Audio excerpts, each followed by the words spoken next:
They say that imitation is the highest form of flattery, which is why you can find dupes for nearly every popular bag out there on the market. Alright, maybe that's not the only reason why. I'm Lauren from Pack Hacker, and in this video we're going to be comparing some knockoffs to the original thing. Plus, keep watching to learn more about Ritual, this video's sponsor. But first, the bags.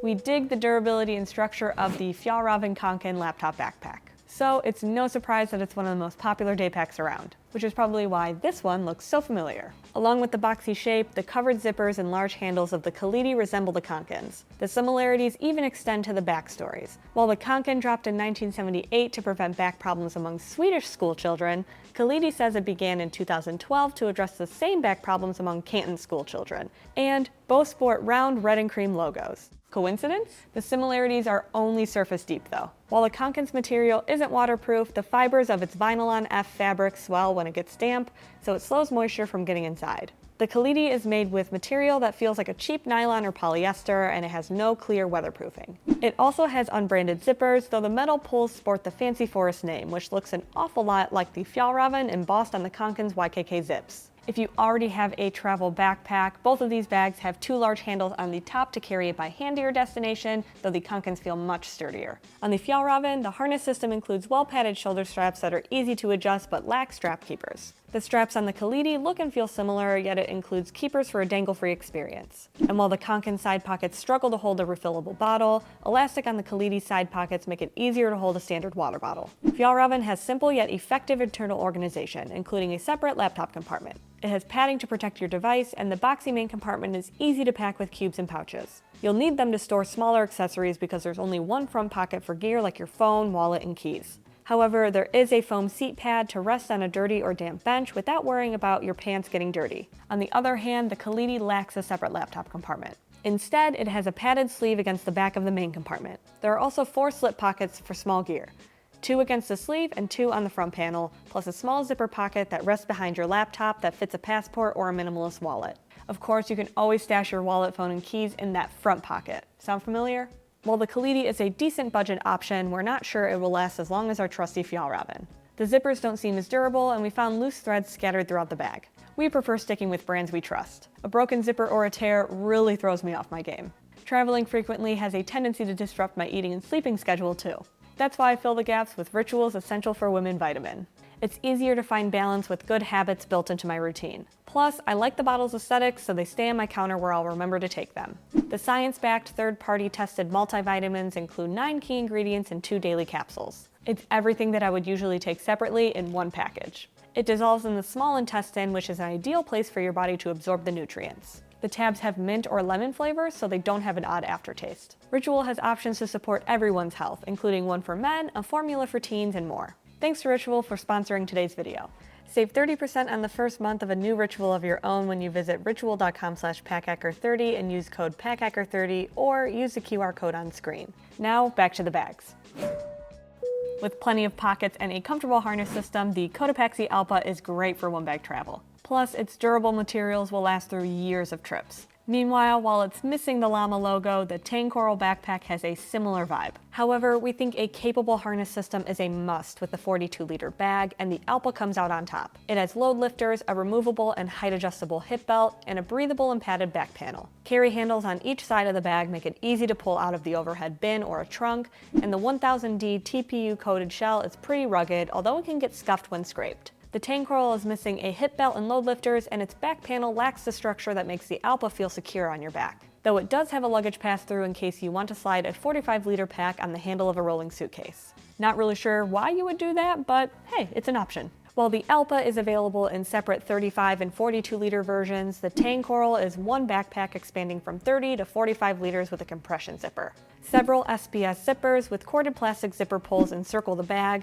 so the laptop compartment opens almost fully clamshell. It fits a laptop and a tablet and also includes pockets for accessories, though the lack of a false bottom isn't great for tech security. The Alpa has lockable YKK zippers, and one on the side gives access to a laptop compartment that also fits a tablet. A top pocket is large enough for your phone, passport, wallet, and keys, with room to spare, and mesh pockets organize the rest of the bag's interior. Those against the front panel act as packing cubes, and a large mesh divider opposite covers the bucket-like wing compartment. There's nothing to hold clothing in place though, so it's best to use packing cubes and pouches to organize this section. There's also a small hidden pocket to keep extra cash or travel documents secure, which we dig. The TANGCORLE has a USB-A charging port, so you can charge your phone on the outside of your bag, but we don't really think it's super necessary, and so we're not really missing it on the Alpa. There are also two smaller pouches on the front and a large bucket on the right, like the Cotopaxi, though it has straps to hold your clothing in place when you're not using packing cubes. Plus, there's a zippered water bottle pocket on the side and a hidden pocket behind the luggage pass-through on the back panel where you can securely store your wallet and passport.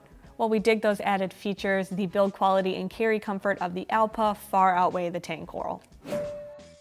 If you go a day without spotting somebody carrying this bag, you probably stayed home. Seriously, this lululemon sling is everywhere. On the other hand, the ODODOS belt bag is just like the sling that you see, well, everywhere. The 1-liter Lululemon Everywhere belt bag seems like the must-have sling of the last couple years, probably because it's a good place for the gear that won't fit in your pockets. The shiny nylon bag works well as a crossbody or around your waist, and it's easy to get the right fit with a Duraflex buckle and adjuster. A zipper pocket on the back keeps your wallet and cash secure, and the main compartment has 3 mesh pockets topped with elastic, 1 against the back and 2 adjacent to the front.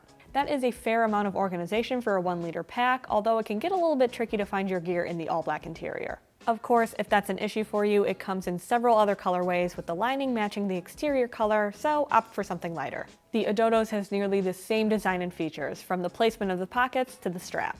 Honestly, looking at the two bags next to each other, it's hard to tell the difference, except the nylon on the ODODOS is more matte and sounds crunchier than the material on the Lululemon. The unbranded zipper also feels much cheaper than Lululemon's YKK zips, so the strap material is roughly the same. Of course, that trademark metal logo is also missing from the front. It also comes in more colorway options at the time of this video, so if you really want a neon yellow sling, this could be for you.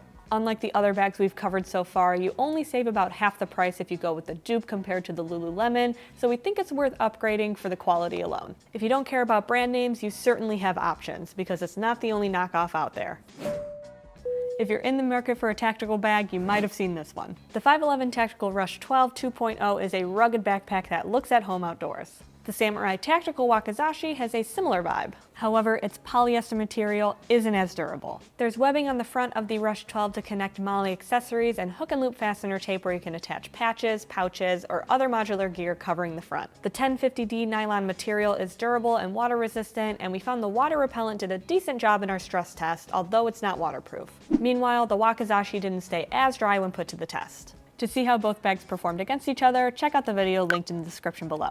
Both harness systems are contoured, but the padding on the Wakizashi is significantly thinner, which impacts carry comfort. They have similar organization as well. A top zippered pocket provides quick access to your wallet and phone, and a front admin pocket has plenty of spots for travel accessories. Soft-line pockets at the top of each bag protect your glasses, and the bucket-style main compartments are easy to pack with cubes and pouches. And you can use the external compression straps to keep everything from flopping around. With all of the attachment points, it's easy to customize these bags to be exactly what you need. The Rush 12's back panel pocket is hydration compatible with a loop to hold it in place and a pass-through for the tube, or you can stash gear you need to keep safe inside. Meanwhile, the Wakizashi can hold a hydration pack in the main compartment.